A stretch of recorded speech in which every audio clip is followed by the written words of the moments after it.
ભાનપુરનો ચાડિયાનો મેળો, એમાં ખૂબ અમારા આદિવાસી ભાઈ બહેનો ઢોલની નાંદે સવારથી માંડીને સાંજ સુધી આદિવાસી નૃત્ય કરતા હોય છે.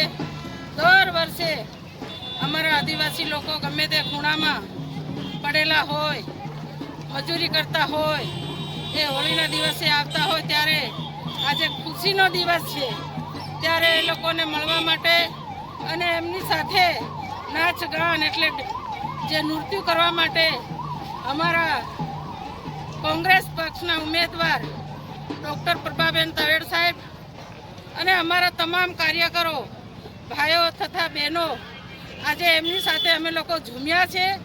અને જે ધૂળેટીનો તહેવાર છે રંગે સંગે મનાય છે. એવી જ રીતે અમારી દાહોદ જિલ્લાની સીટ કોંગ્રેસ અને આમ આદમી થઈને અમે લોકો જીતવાના છે, એમાં કોઈ બેમત નથી. અને ભાજપના જે 10-10 વર્ષથી સાંસદ છે અને ભાજપનું તો તાલુકા જિલ્લાથી માંડીને નીચેથી થક ઉપર તક એમની સરકારો છે, ત્યારે ભાજપની ભ્રષ્ટાચારી સરકારને અમે કાઢવા માંગીએ છીએ. એટલા માટે આજે આ સંદેશો આપું છું.